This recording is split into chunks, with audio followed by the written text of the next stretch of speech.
Double suited sixes, first in five-handed, pretty borderline open, but I have a fairly nitty image, so I might be able to get away with it. And I am going to c-bet here with my weak overpair and nut flush draw. You have to imagine that your opponent's potential hands are pre-selected away from deuces, and I do have both my unlikely full house and ace high flush draw if I do get called. It's also a board that I can rep credibly as the pre-flop raiser, and I might be able to get overpairs to fold. On table 3, where I have ace queen 5-9, this hand was limped in pre-flop and I led the flop. And I'm going to continue betting on the turn. This is a pretty bad river for my hand.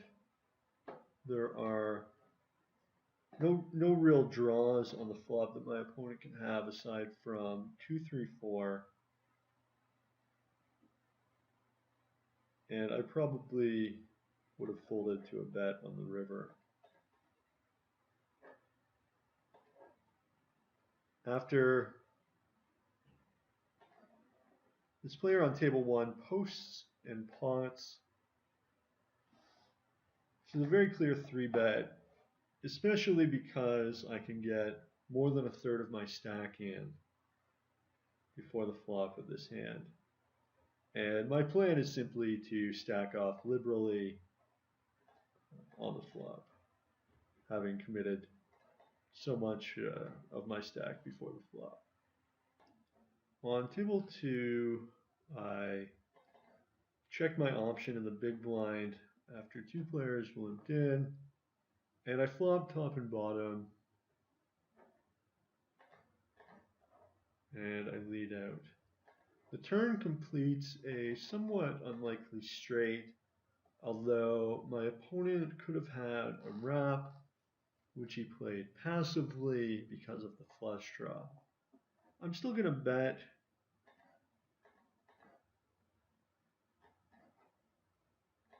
And amazingly, I get a great river. And perhaps a little larger sizing would have been advised there. On table 3, I raised pre-flop and bet the flop. But it's not entirely unlikely that my opponent has 3 of the kind here to continue on this flop. Despite that fact, I probably will call 1-bet here with my overpair and double flush draw. And having hit the river, I will not fold.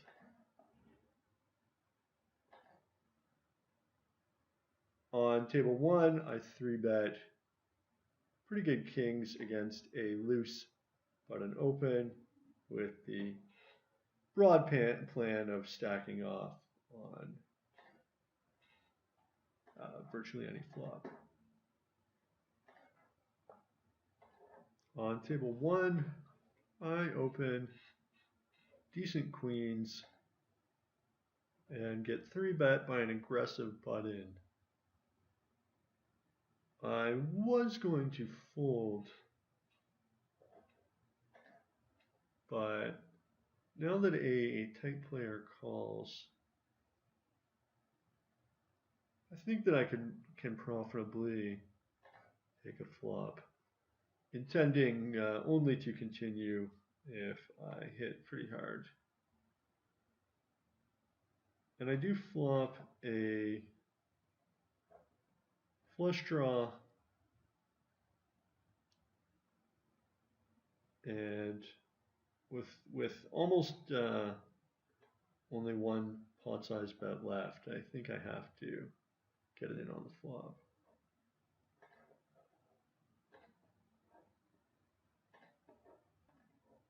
somewhat deep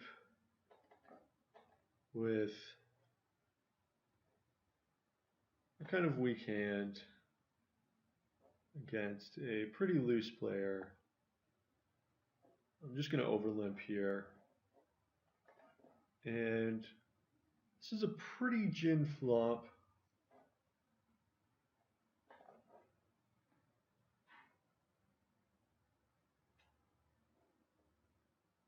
And I'm going to raise, expecting the big blind to fold almost all of the time here. He's simply not going to want to stack off in a limped in pot very often.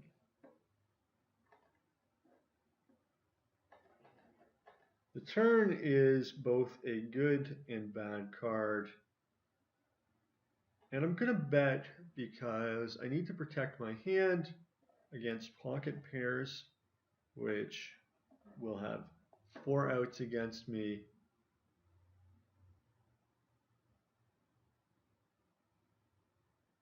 Table 1, I make kind of a marginal raise and get 3-bet. And probably I shouldn't have even raised this hand in the first place, and I am going to fold now.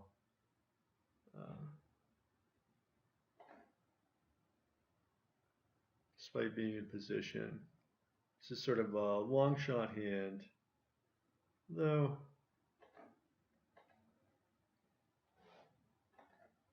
it's kind of a close decision because if I do flop spades or a 5, then I will probably get at least 1 bet.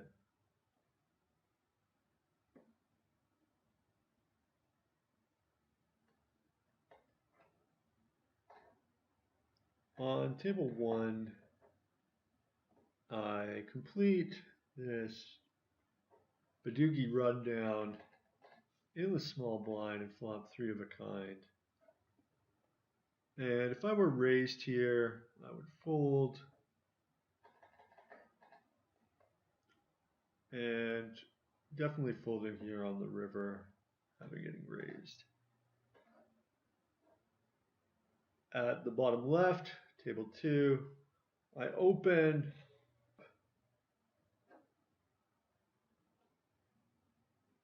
Somewhat tempting to bet these queens on table 3.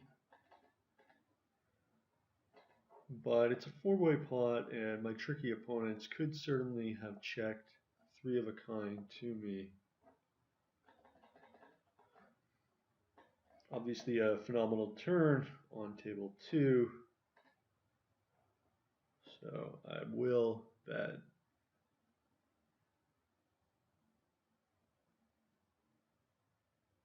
And value bet any river.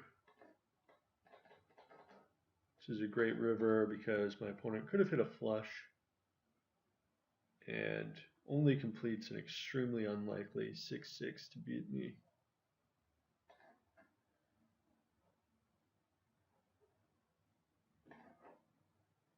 On table 4, I checked my option in the big blind and checked the flop. And I turned the second nuts, a jack-high straight, and bet.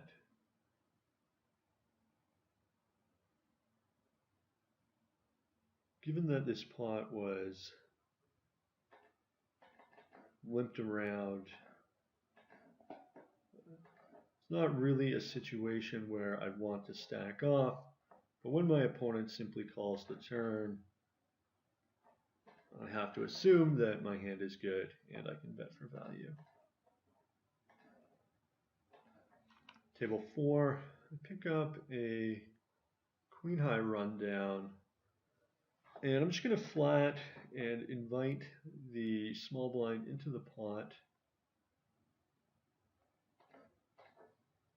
And I flop a pretty decent draw inside wrap on a very dry board. And once the pre-flop raiser gives up, I am going to try to stab I think that a large portion of the hands which he calls with are big one pair hands on this dry board, maybe aces or a king. So I'm going to check back and fold if he bets the river.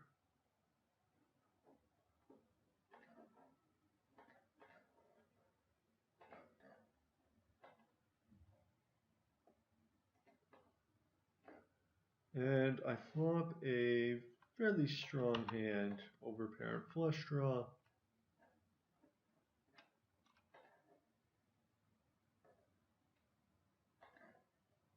And because there's so much money in the middle, getting 2.5 to 1, I'm going to call on the turn.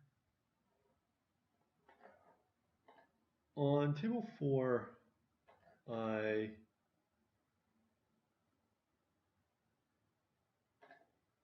defended from the big blind against Medevac's raise, and I flopped a pair and a 5-card wrap. So I laid out with the intention of stacking off. It turned pretty good. A lot of my outs are non-nut, but that one certainly wasn't. And of course, on this extremely gin turn, I must bet. Ace, King, Jack, 9 on table 2, a standard open from the cutoff, and a big wrap. 5-card wrap. The 8 and the 7 are not to the nut. I also have a backdoor heart draw.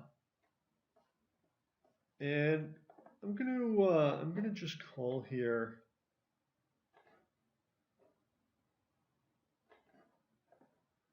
And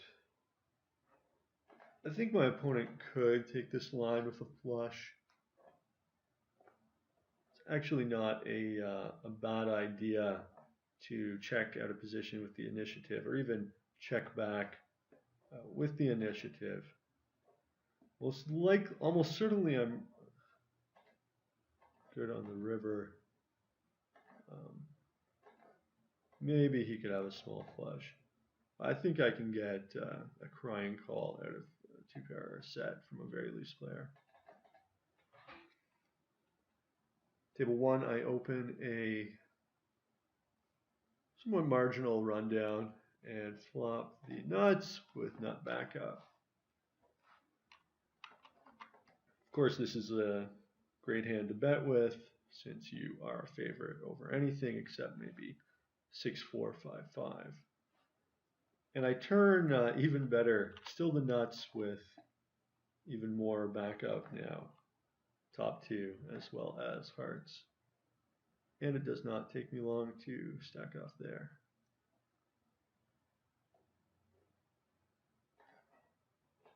Kings on table 2.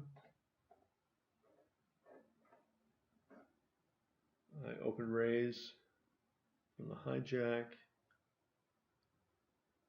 And I get called by a loose passive player from the big blind. Flop a king high flush draw to go with my overpair and bet and take down the pot. I opt to defend my blind against this small raise with a couple loose players calling. And I flop pretty strong with 3 4s and lead out into the field of loose players and take it. Fairly strong queens on table 1, opening from the cutoff, 4-handed game.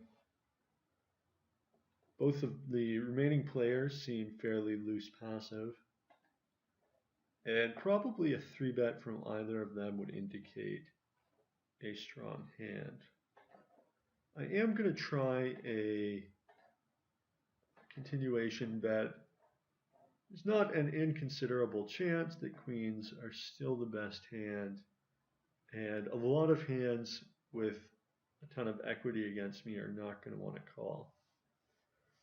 I could 3-bet these queens on the button, double suited as I am.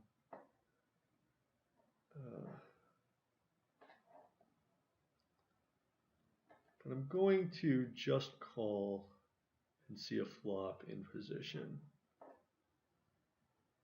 I brick the flop and intend to fold to a bet from either player. But when the preflop raiser gives up and this player seems unwilling to bet behind him, I probably will try to bet, or would have tried to bet, potentially folding out an overpair from the preflop raiser and potentially having the best hand as well. I will not, of course, be calling a passive player with a very marginal hand. On table 3, I raised preflop and c-bet my weak draw. Probably my opponent is not that strong to just check call the flop. Maybe he's got an ace or 5s and 7s or something along those lines. But I am going to check back the turn, and I river the nuts, which is pretty nice, so I bet it. Aces, table 4. I isolate a loose limper, and I'm just going to do a small continuation bet here. Most of the time my hand should be good. I guess there is some danger that I might induce a bluff from my opponent, which I'm not going to call. But there's simply no draws on the board, so I don't see the need for a much larger size. Table 4, I defend a monochrome rundown hand after an aggressive player opens the cutoff, and I flop a 13 out 4 card nut wrap, somewhat nut wrap. I lead out and turn 2 pair with the second nut straight. And I bet again. Potentially I may fold if this player puts me all in on the turn. I open a pretty weak hand and get 3-bet. I'm out of position against a tough aggressive player. But I am going to call here. And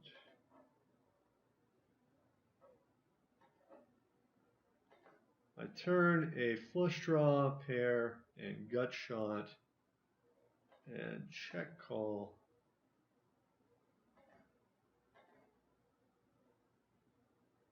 Perhaps that wasn't so well played.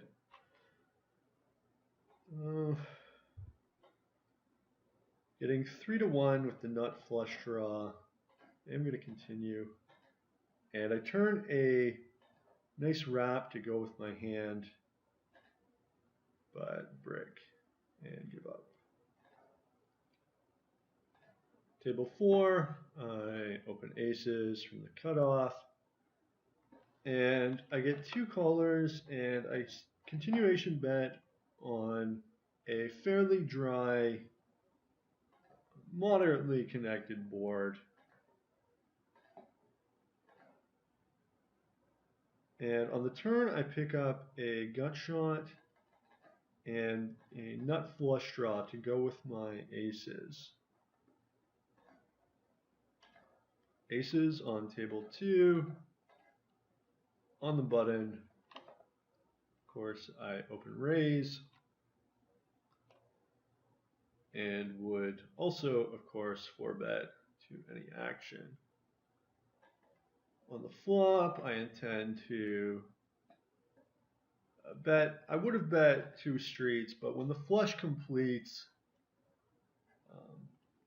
probably my opponent does have a flush.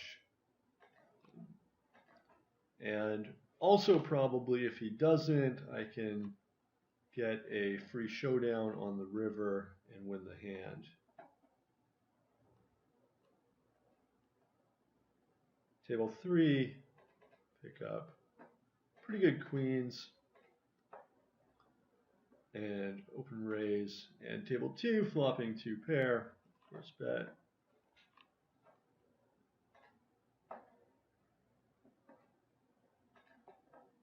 I get 3 bet by an aggressive player, fairly deep, and so I call and flop a phenomenal flop.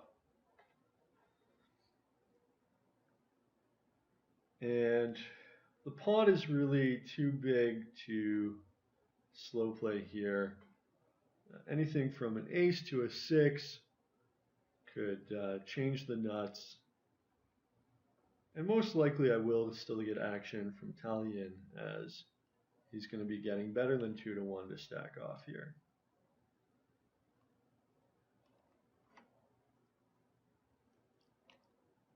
And my hand is good.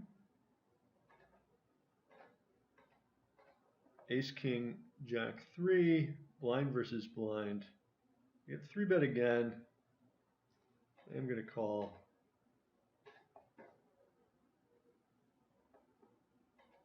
And my opponent checks back the flop. I'm going to try to steal on the turn with a nice combo hand. Table 3, I defend my blind here. Table 2, I flop a top nut wrap on a flush draw board. I do have the initiative pre. And I'm going to check back the turn here if they check to me. Certainly some 9/8s are possible. And I don't have any clubs in my hand, which is a bit of a problem. Very likely my passive opponent has 9/8 to lead the turn for full pot like this. Against 9/8, I could have up to 13 outs, but I could also be in bad shape with somebody having 9/8 in clubs. Aces and kings on table 1. A pretty good hand to cold 4 bet with.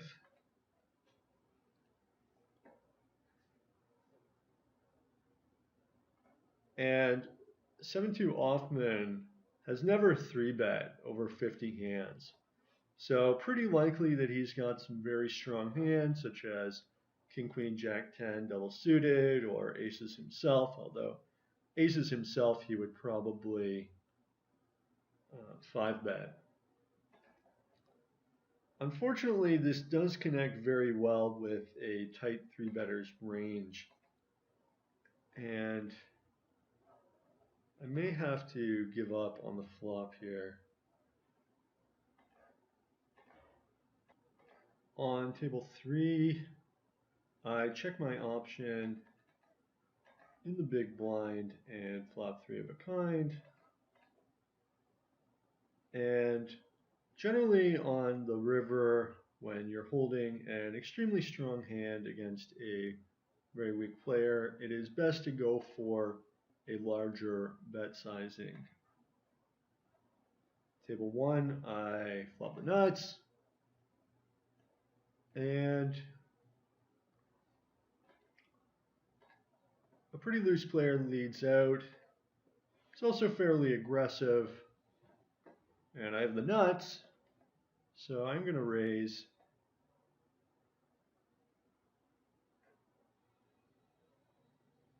And if he folds, I'll probably just call here to try to get Chevy to call.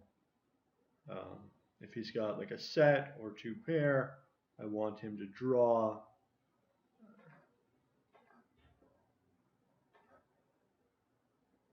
And of course I turn a redraw, so I lead out.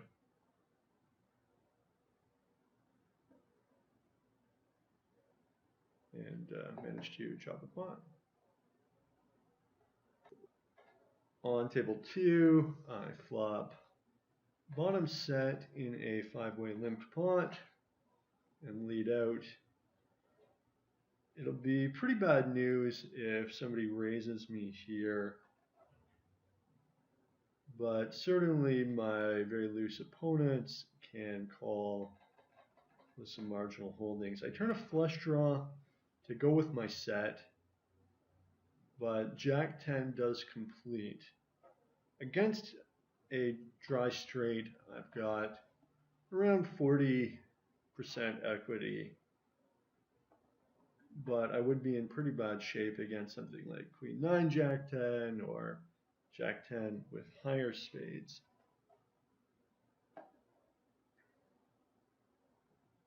On table 2, I am going to 3-bet short stacked after Maniac isolation pot size raised to loose limpers. Most likely I have a strong equity edge against the sort of hands that a very aggressive player would raise, and well, it's possible that these guys limped in with a monster. It's not particularly likely. I would, of course, stack off liberally on almost any flop, but certainly this nice, dry, disconnected board with an overpair and a gutty is a slam dunk shove. And with an aggressive opener and a loose caller, I flop a weak flush draw and a gut shot to the nuts. I turn a 5-card wrap to go with my flush draw and lead out, probably calling a raise.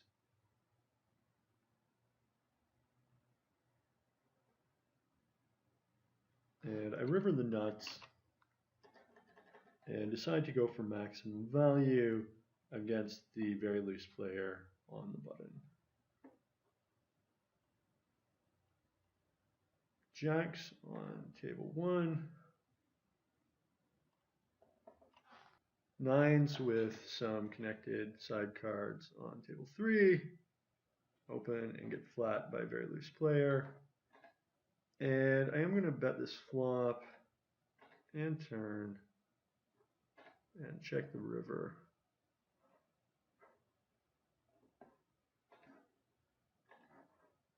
Aces on table 2.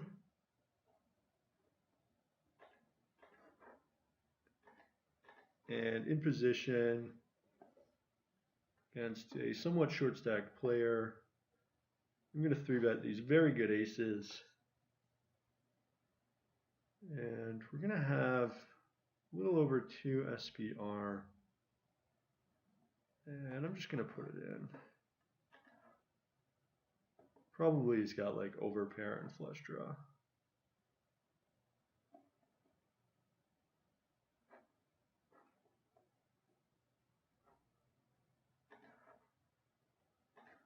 Aces on table 3.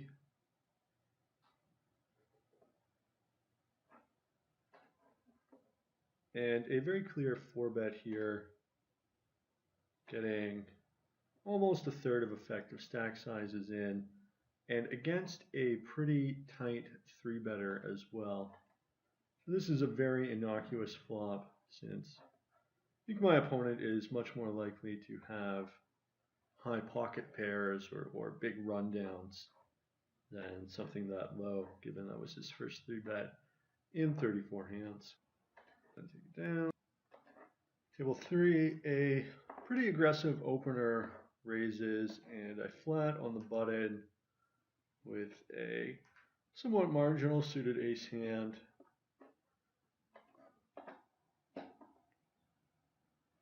And 100. And after the big blind 3-bets and the original raiser calls, I elect to call as well. I flop top pair and the nut flush draw. And I'm going to get it in here. Well, it turns out I was in pretty bad shape. Actually, it turns out in this hand, despite the fact that I am simply on the flush draw, I do have 40%, and this is because the effective removal of all the cards in my opponent's hand. He doesn't have any diamonds, and so my flush draw is more likely to come in than otherwise.